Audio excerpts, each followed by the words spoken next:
Very good morning, class. So today we'll be winding off with lesson number 8 of our secretarial practice class, that is correspondence with depositors.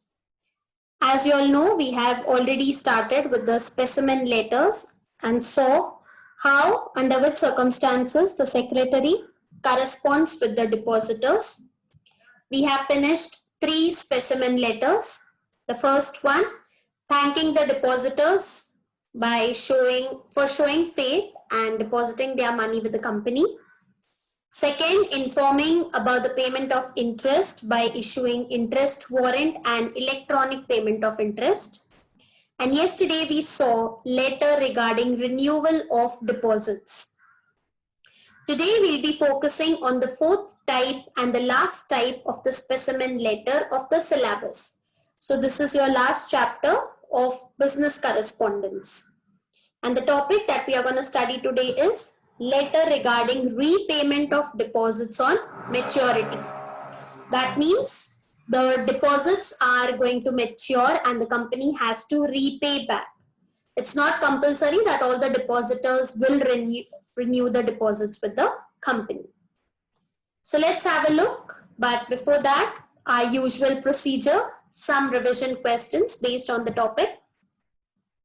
When is the company responsible to repay the deposits? On the maturity of tenure or time period of the deposits.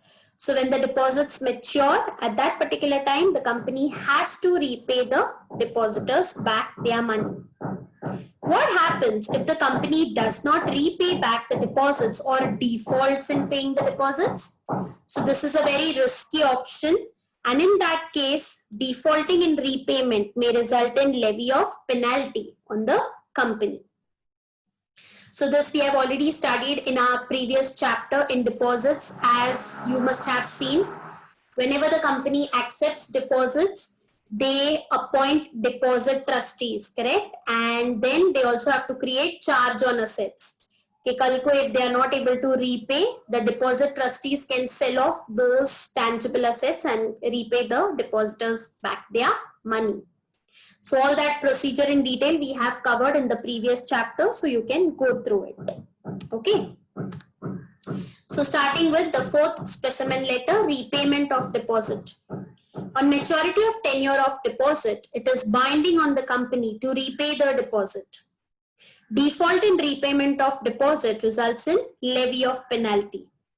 The letter for repayment of deposit is to be sent to the depositor when the deposit is to be redeemed, that is repaid. The letter informs the depositor that the FDR is received by the company, that is fixed deposit receipt.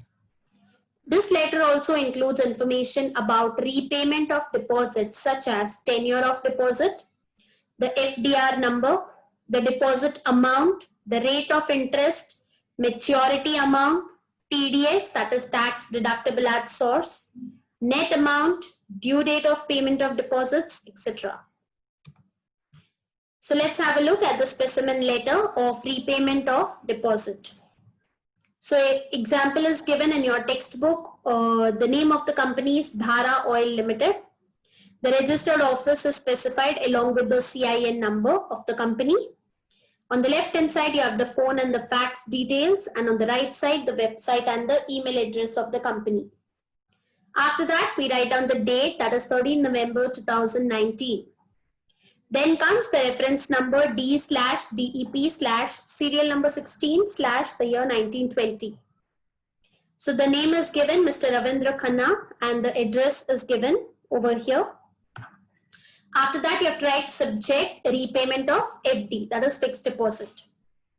So dear sir, this is to inform you that your fixed deposit receipt number 5925 dated 1st December 2017 for rupees 1 lakh will be due for repayment on 30th November 2019. So we have received from you the original deposit receipt number 5925 duly discharged along with your instruction for repayment. So as you can see, class, over here the introductory paragraph starts like this.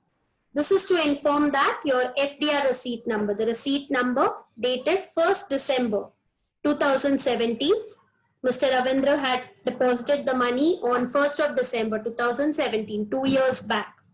Rupees 1 lakh will be due for repayment on 30th November 2019. We have received from you the original deposit receipt number 5925. So Mr. Ravindra has sent the original FDR receipt along with the letter, correct? Or with this letter with your instruction for repayment. So he has instructed the company that as the due is the deposit is due, so he has to be informed regarding that. The Board of Directors in the meeting held on 12th of November 2019 has passed a resolution for redemption of the deposit. So the Board of Directors have also agreed for that, and they have passed a resolution for redemption of the deposit for the same. The details of repayment of deposits are as follows. As you can see, the table is given over here. Tenure of deposit, it is for 2 years. As we saw in 2017, he had taken.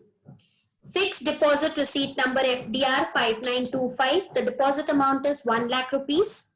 Rate of interest offered was 10% for 2 years. So it came to 20,000. So the maturity amount is 1,20,000.